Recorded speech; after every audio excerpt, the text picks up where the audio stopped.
What's up, guys? Brian Finished today, and today we are going to be talking about peanut butter. We are going to be talking about natural peanut butter and also regular peanut butter if you prefer to get Jif or the great value, any kind, like Smuckers. And I'm going to be declassifying some things. What is the best peanut butter to actually get? What brand is the best kind of peanut butter to get? And what I have right here, I have many types of peanut butter that I will show you. So, first up we have this light so you can see it. But what we have here is, try to ignore the cars that are going past, but what we have here is great value, honey roasted creamy. And of course the first thing that you can see, which many peanut butters include this, they are not natural. And that, of course, is something that you really need to look into. Many of the monounsaturated fats are replaced by carbohydrates.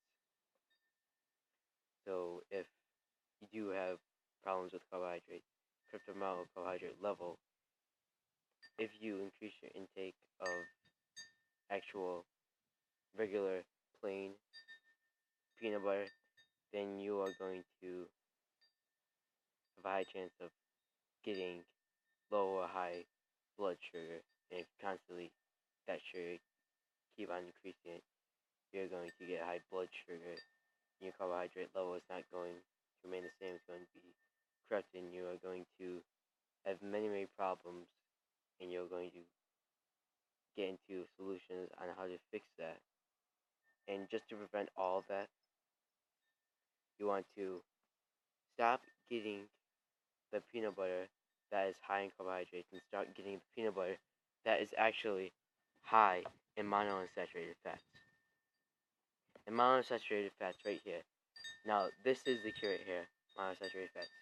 So we got great value, no stir, creamy. You can get Smuckers.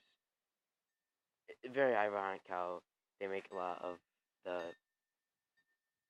unhealthiest jellies or whatever, but you can actually find it really healthy.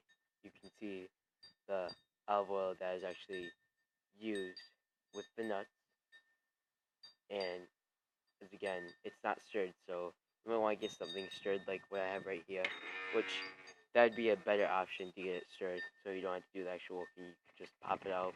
You can use it on whole wheat muffins. You can use it on whole wheat bread. There's many different ways that you can use peanut butter. You can use it with nuts. With nuts, you can use it in your oatmeal, which I have an amazing recipe up here that includes oatmeal with natural peanut butter and there's pecans. I recently added a new nut in there. Pecans gives it a really good chewiness. You get that with oatmeal, the softness of that. And then with the cherries, I added that new in with the raisins.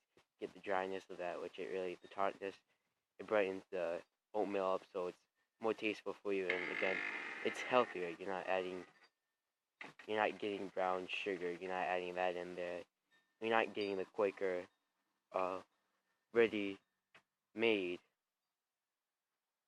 oats, which again is really bad because many added sugars in that, the refined sugars, additives, and when I say from additives, that additives are not good. You need to avoid this and get the natural sugars, and you don't need to keep on adding sugar into your diet. Just avoid that, or you're going to get a correct amount of carbohydrate level. You're going to be more likely to be in danger. Your colon, your liver is going to be in really bad condition.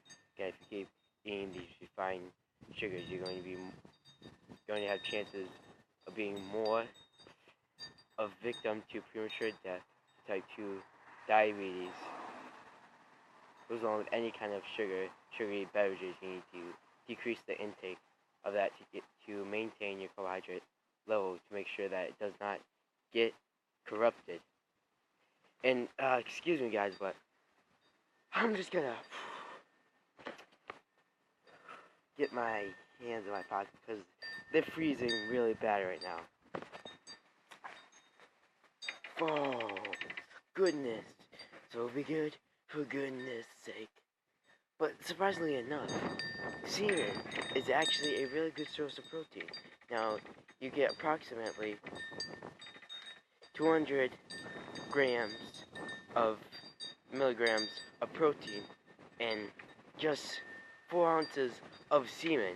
And it's been proven that if you keep eating semen, you're going to build your muscles, you're going to gain in hypertrophy. You're going to decrease fat to actually get a lot of semen. I'm just fucking with you guys right now. Semen, yeah. Now, you're going to get a lot of AIDS from that. You're going to get a lot of genital herpes, yeah, so, you might want to watch out for that. So just be happy that I thanked you about that. I warned you about that before you actually go and just become a semen whore. Just take all that semen, put it in cups, just drink that off the cup, Got some good semen milk right there. Just pour that in your cereal. You got some good sugar right there. And semen is also being very sugary, but fuck that. Fuck the idea of that. I'm not even gonna go into more depth about that because I looked at it today and that shit, yeah. Semen, yeah, don't try to, keep eating that, think that you're gonna get big muscles, that your muscles are going to have enough nourishment. Don't think that if you eat semen that you're going to gain in hypertrophy and that your muscle fibers are going to expand, that you're going to have more capacity to grow type 2 muscle fibers, and that your fat is going to decrease. So do not think that if you are somebody that thinks that protein, protein dense food, yeah, really, really bad for my colon, especially if I don't complement that with any insoluble or soluble fiber, and I just keep getting that same protein dense food, protein dense meat, which is really going to affect your gastrointestinal tract and how it delivers the food to your colon, and how your catabolic breakdowns, how it actually breaks down the food and changes that from catabolic to anabolic breakdowns, which actually increases your muscle fibers to simple muscle fibers to complex muscle fibers. And that's the whole ideal right there. Which, as I said again, carbohydrates, omega-3 fats, monounsaturated fats, protein, all of this stuff, you want to make sure you have a balanced amount because it is ultimately going to affect you. It's going to affect your liver, your colon. It's going to affect your performance. It's going to affect your digestive tract, digestion, constipation. It's going to affect all of that. I really wonder where my one cat is. Like, I have my one cat right there. I think it's snowing or raining right now, and yeah, it's pretty bad right now. My hands are freezing the fuck up, but I'm still gonna try to get this video to you guys today. So let's stop talking about that. So many peanut butters out there, Jif, you see Smuckers. Now, this is not natural, of course. We're talking about the regular Jif ones. I got one right here. Creamy peanut butter, yeah, man. Yeah, this is totally good for you. Totally not gonna make you have high blood sugar, low blood sugar. Totally. If you keep eating this, there are no chances of insulin sensitivity and diabetes. Type 2 diabetes. You throw that out when you get some good Jif. I'm being the sponsor for Jif right now. And Jif is just so good. The creaminess of the Jif. The unnaturalness of the actual peanut butter. Yeah, so don't get the idea of that. It's literally just good because it says 7 grams of protein. You have to look at everything else. The oils that are going into it. Whether it's polyunsaturated or monounsaturated fats. And the carbohydrates that are going, if it's going to replace the amount of monounsaturated fats, which, guess what? This right here, you got total fat, 16 grams, saturated fats, 2.5,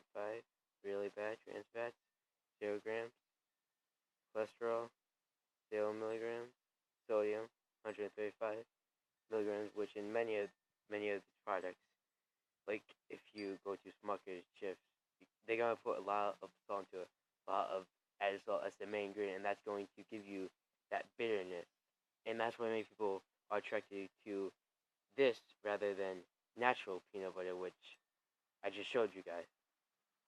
And again, the thing that they don't want you to know is that they're replacing the monounsaturated fats that your body actually needs as fuel.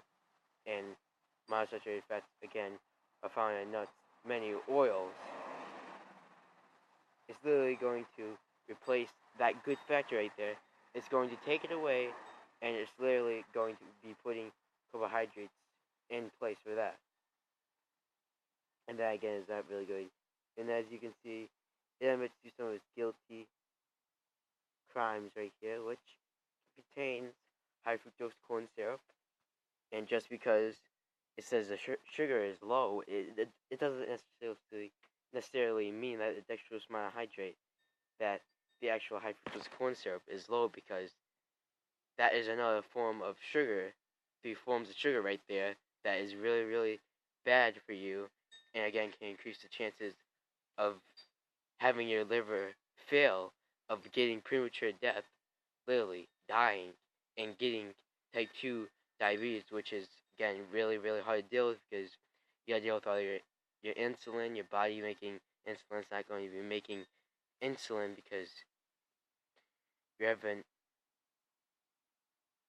been balancing your diet. And when I mean that, many diabetics, they eat a lot of sugar, they eat a lot of sodium, high sodium and high sugar foods, and that's not really going to benefit your insulin, how your body makes insulin, natural insulin, which you're going to, again, that corrected amount of carbohydrate level, you're literally going to have to rely on the insulin to give your body sugar, to feed it with the amount of sugar that it needs, and your blood vessels, again, they're going to be clogged, your body, you're going to feel like shit, and it's going to increase the chances of you being diabetic, may feel with insulin sensitivity.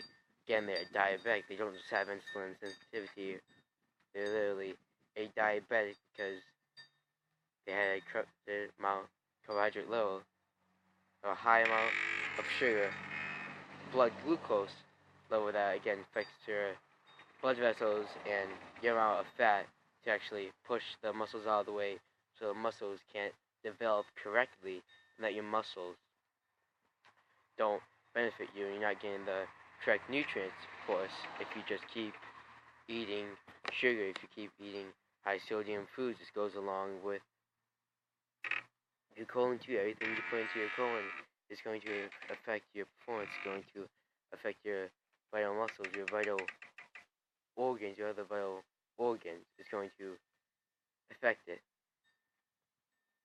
Which, my head is so cold right now.